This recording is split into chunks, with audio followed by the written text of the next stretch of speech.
지금으로부터 100여 년 전 거인들은 갑자기 나타났습니다.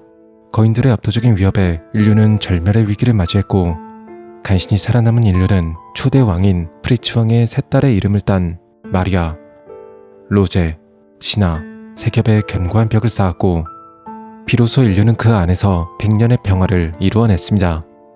하지만 그래도 여전히 거인의 위협으로부터 완전히 해방된 건 아니었고 그렇기에 인류가 다시 자유를 쟁취하기 위해선 벽 안에 모두가 하나로 똘똘 뭉쳐야만 했지만 그럼에도 벽 안에서까지 배척을 당하는 일족이 있었는데 바로 아커만 일족이었습니다.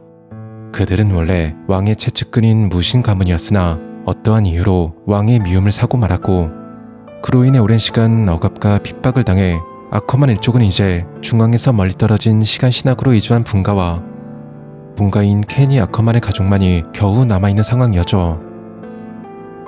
그리고 현재 비류한 삶을 견디다 못해 이미 오래전에 집을 나갔던 케니의 동생 구셀은 지하거리에서 몸을 팔다 아비가 누구인지도 모르는 아이를 가졌고 이제 남은 유일한 가족인 할아버지마저 남은 시간이 그리 많아 보이지는 않았습니다. 그래서 케니는 할아버지가 죽기 전 물었습니다. 도대체 아커만 일족이 무슨 잘못을 저질렀기에 왕에게 이토록 큰 미움을 사게 된 거냐고. 言えよ、孫が可愛くねえのか？あの可愛かった孫が今じゃ都の化け物切り裂けケニーか。 그렇게 할아버지는 더 이상 감출 수만은 없다는 듯 오랜 시간 마음속 깊이 담아왔던 비밀을 털어놓기 시작합니다. 왕은 사실 대대로 거인의 힘을 계승해오고 있으며 그 힘을 사용해 거대한 벽을 쌓았고 인류의 기억을 조작해 과거를 잊게 만들었다. 하지만 몇몇의 소수파 혈족들에겐 왕의 힘이 통하지 않았고 그 혈족들 중 두 일족이 왕의 결정에 반대하며 등을 돌렸는데 그게 바로 동양의 일족과 아커만이었다는 것이었죠.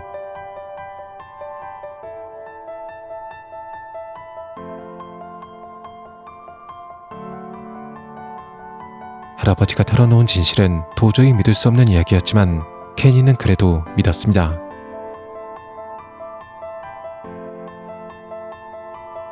아무튼 그렇게 모든 진실을 알게 된 케니는 일족의 부흥을 꿈꾸며 왕에게 몰래 접근하기 시작했고 이윽고는 왕에게 불만을 가진 어느 고위 귀족에게서 현재의 왕은 가짜인 허수아비에 불과하며 진짜 왕은 레이스 가문이라는 진실을 듣게 됩니다. 그리고 얼마 후 케니는 진짜 왕의 암살을 시도하지만 전혀 예기치 못한 압도적인 힘에 결국 실패하고 말죠.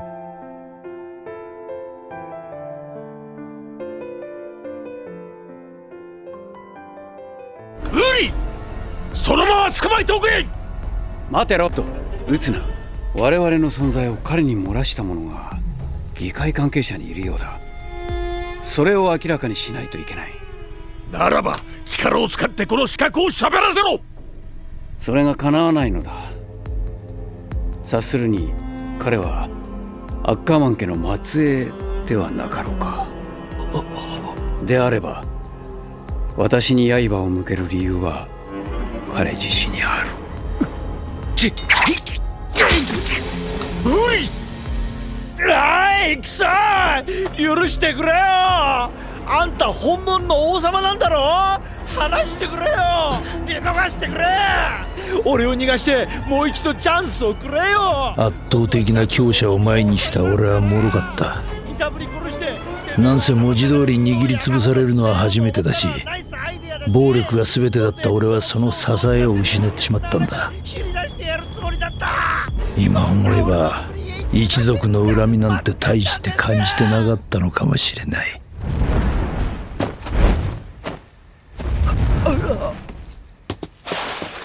何の真似だ。アッカーマンなんだろう。こいつの記憶は消せない。殺すほかないのだ。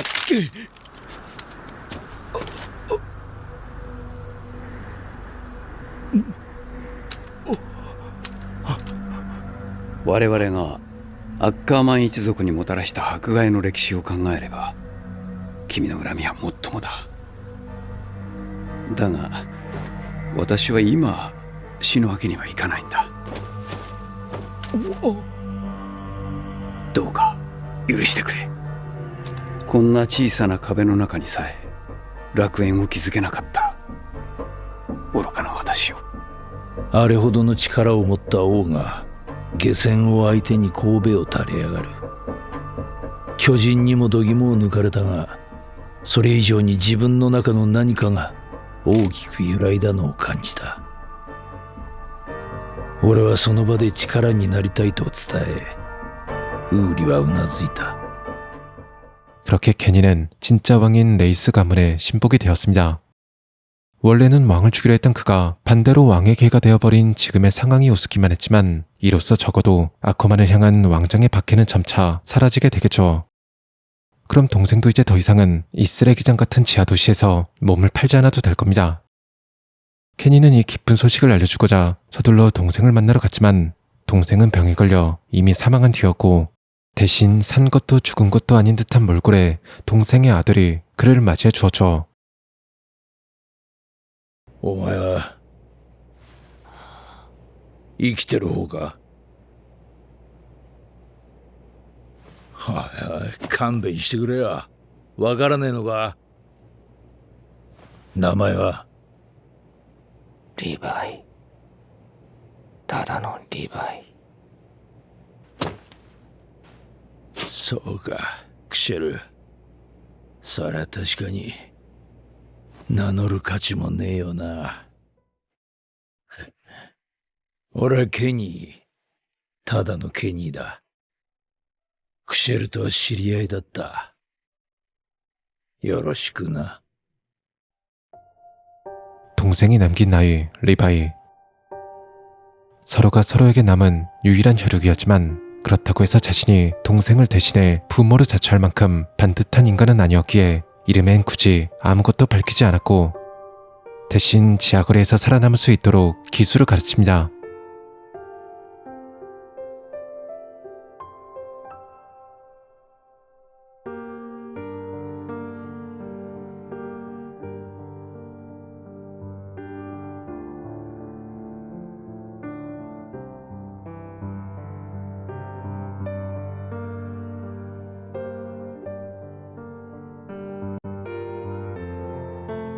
그리고 마침내 리바이가 혼자서도 살아갈 수 있을 만큼 충분히 강해졌을 때쯤 아무 말 없이 조용히 떠나버렸죠.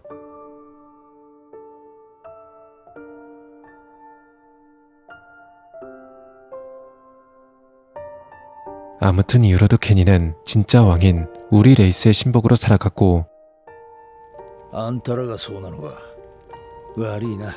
友達いっぱい殺しちまって。そんなお前をも王は服従させ仕えさせたのだ。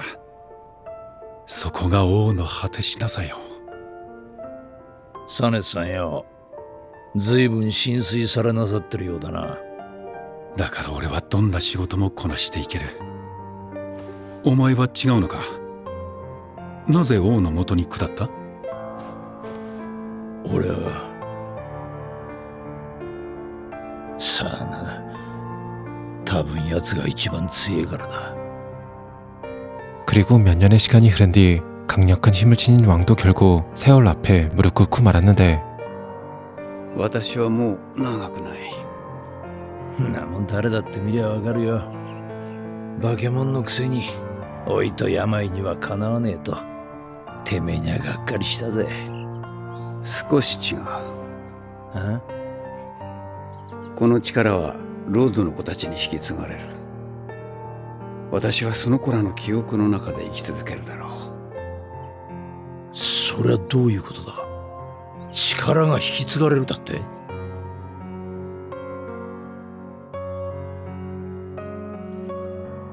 ケニー、この世界はそう遠くない未来、必ず滅ぶ。そのわずかな人類の黄昏に、私は楽園を築き上げたいのだ。お前は暴力を信じているな。それは避けがたいこの世の真実だろう。だが、滅ぼし合うほかなかった我々を友人にしたものは一体何だ？暴力か？知らねえよ。ただお前にバカでかい腕でつまみ上げられなければ、俺はお前の頭にクソを詰め込んでただろうな。それこそ友人手洗いになる前によ。ああ、避けがたい真実だ。それでも私はあの時の奇跡を信じている。奴とは最後まで同じ気分にはなれなかったが 우리의 말이 정확히 무슨 뜻이었는지 이해하지 못했지만 얼마 후 정말로 우리의 힘은 우리의 형인 로드의 딸 프리다에게 계승되었죠. 目を見ればすぐに奴がいると分かった。ロッドの娘も人々の愛がどうしたとか平和がどうのこうのとか似たようなことをほざいている。どうしてお前はそんな暇なことを言ってられる？お前に力があって余裕があるからか。 그리고 이때 케니는 생각했습니다. 만약 자신도 이 힘을 갖게 된다면 우리가 말했던 말이 무슨 의미였는지 그가 보았던 풍경이 무엇이었는지 알 수 있지 않을까. その力を手にしさえすれば誰でも同じなのか。例えば俺でも。 그래서 케니는 우리가 가졌던 지금은 프리다에게 있는 거인의 힘을 손에 넣기로 결심했고 어떻게 하면 거인의 힘을 빼앗을 수 있는지 그 방법을 알아낼 때까지 얌전히 기회를 노리기 시작합니다. 그런데 어느 날 갑자기 월 마리아가 거인들에게 함락되었고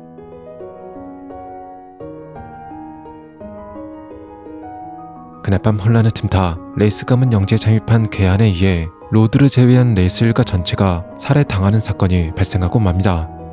게다가 이 소동으로 인해 프리다가 가지고 있던 거인의 힘의 행방 또한 알 수 없게 되어버리고 말았죠.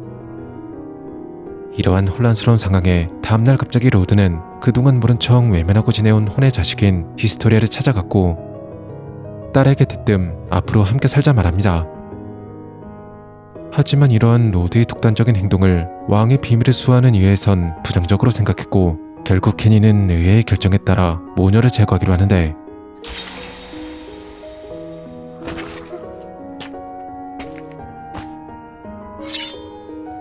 待て、君の名はクリスタ・レンズだ。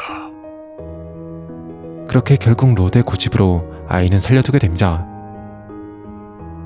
이후 케니는 중앙한병단 소속의 대인 입체기동 부대의 대장직을 맡게 되었고 이 부대의 설립 목적은 원래 벽안의 진짜 왕인 레이스 가문의 비밀을 지키고 조금씩 진실에 다가가고 있는 조사병단을 견제하는 것이었지만 케니의 진짜 목적은 여전히 거인의 힘을 손에 넣는 것이었죠. 아무튼 계속 행방이 묘연한 거인의 힘을 찾아다니던 어느 날 이번엔 트로스트구가 거인들에게 공격을 받게 되는데 그런데 놀랍게도 이번엔 에렌 예거라는 훈련병이 거인으로 변신해 거인들을 물리쳤다는 믿기 어려운 소식이 전해집니다. 이 사실이 알려지자 그제서야 로드는 월 마리아가 함락됐던 날 밤 레이스 일가를 습격했던 괴한에게 거인의 힘을 빼앗겼다는 사실을 실토합니다. 그리고 빼앗긴 그 힘은 현재 이유는 알 수 없지만 에렌 예거에게 있으며 하루라도 빨리 그 힘을 되찾아와야 한다고 말하죠. 아마도 급하게 히스토리아를 찾아갔던 이유가 바로 빼앗긴 거인의 힘을 되찾으면 그녀에게 계승시키기 위함이었겠죠. 아무튼 왕정은 서둘러 에렌의 신변을 확보하고자 했지만 조사병단의 방해로 결국 실패하고 말았고 결국 케니가 직접 나서 조사병단으로부터 에렌과 히스토리아를 납치하기로 합니다. 그렇게 케니의 대니입체 기동 부대와 조사병단은 정면 충돌하게 되었고 이는 현재 조사병단에 속해 있는 리바이와의 불편한 재회를 의미했죠. 야, 리바이. 大きくなったか？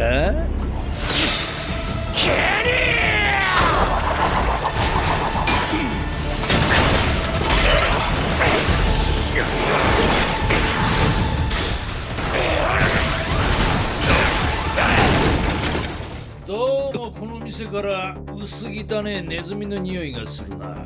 見つけた！憲兵様が悪党を殺しに来たぜ！ペンペン！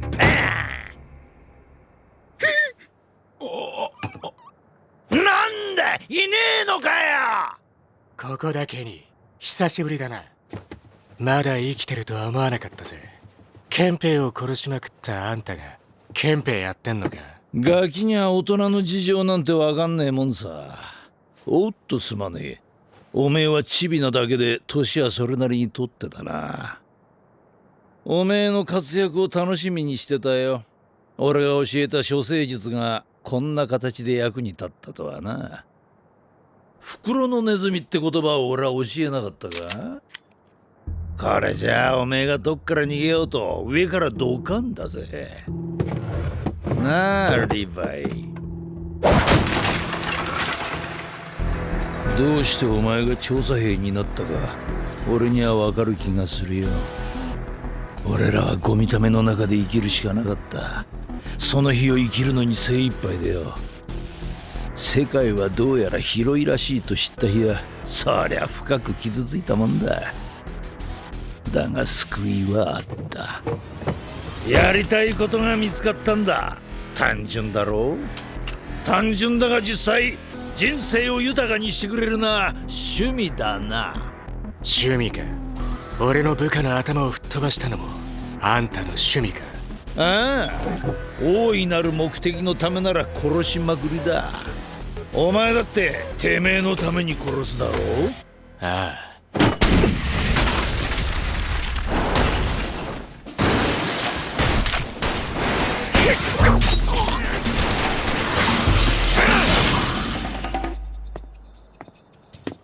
隊長、やっと死んだんですか？バカ野郎、死人がどうやって返事するってんだ。いてててて、やられたぜ。そういや酒場なんかは護身目的に銃の所持が認められてたな。ドチビなりに成長してたらしい。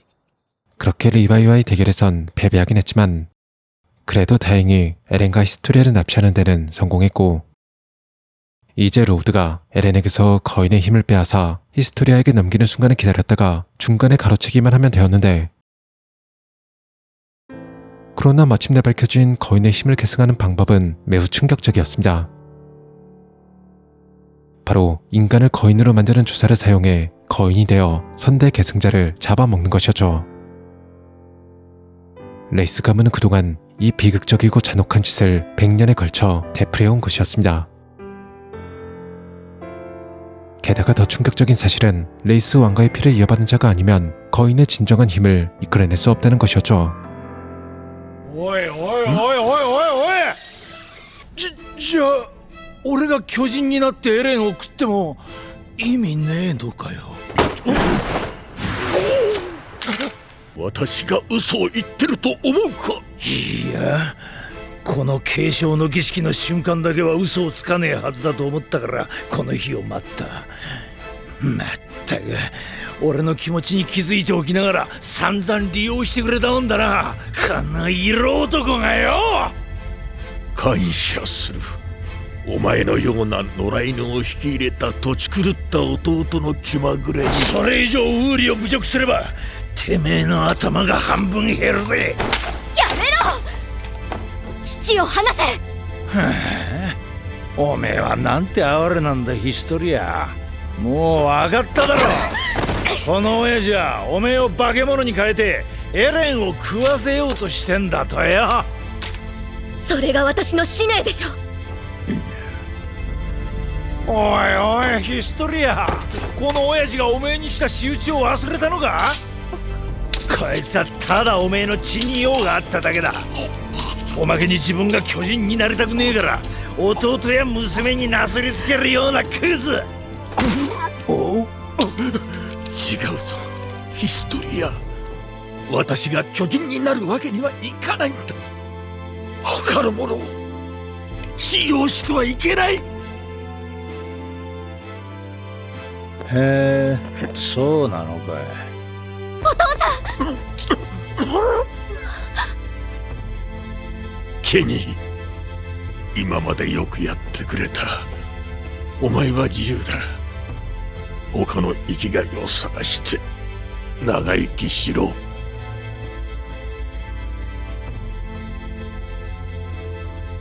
それじゃつまんねえんだよ。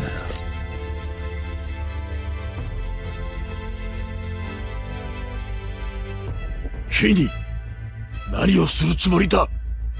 巨人になればいい。もう邪魔はしねえよ。ただし用意どんでだ。お互いが巨人になって殺し合う。ヒストリアが勝てば平和が訪れる。エレンに負ければ状況は変わらねえ。寿命が尽きるまで息してろって、それが生きていると言えるのか。 그렇게 케니는 자포자기 하듯 상황을 극한으로 밀어넣었고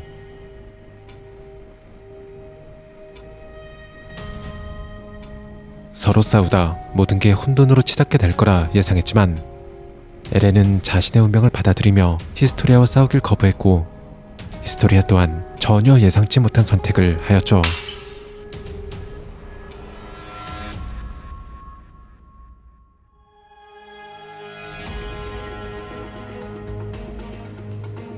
그런데 그때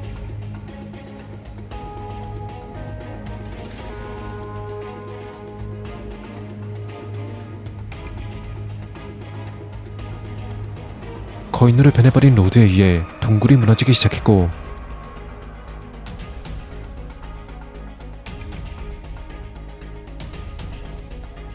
神にも等しい力だ。それを手にした奴はみんな慈悲深くなっちまうらしい。こんなクソ野郎でもそうなっちまうのか。知りてえ。一体どんな気分なんだ。そこから一体どんな景色が見える。俺のようなクズにも本当にお前と対等な景色を見ることができるのか。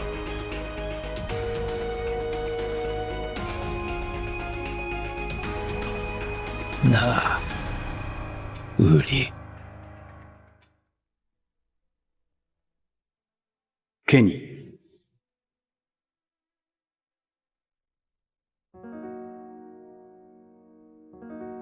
なんだ、お前かよ。俺たちと戦ってたあんたの仲間はみんな潰れちまってるぞ。残ったのはあんただけか。みてえだな。報告だ。ここは俺だけでいい。了解しました。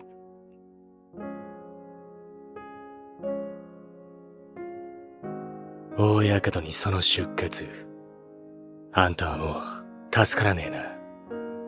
いや、どうかな。ロッドのカバンから一つくすねといたやつだ。どうもこいつを撃って巨人になるらしいな。アホな巨人にはなっちまうが、ひとまず延命できるはずだ。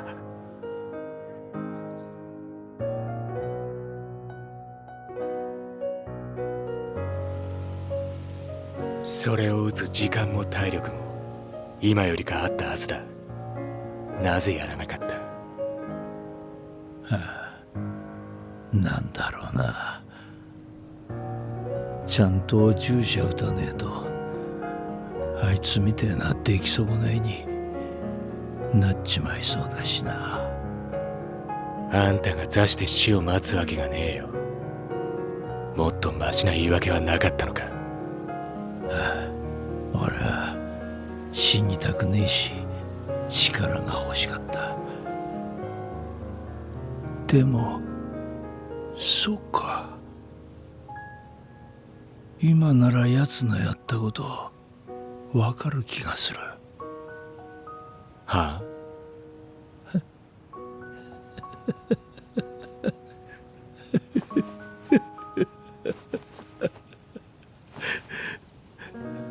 俺が見てきたやつらみんなそうだった。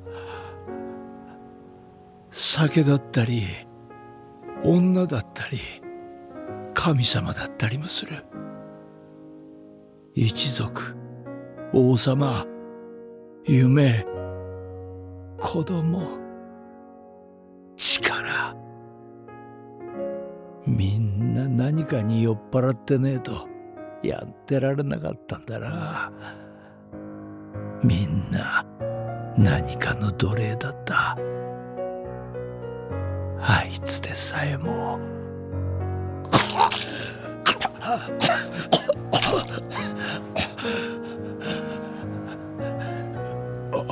お前は何だ、英雄か。ケニー、知っていることを全て話せ。初代王はなぜ人類の存続を望まない？知らねえよ。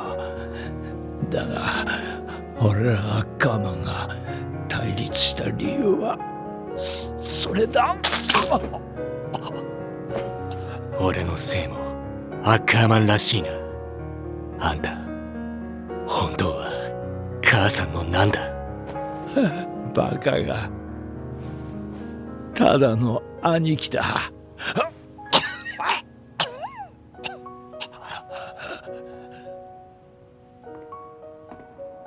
あの時なんで俺から去っていった？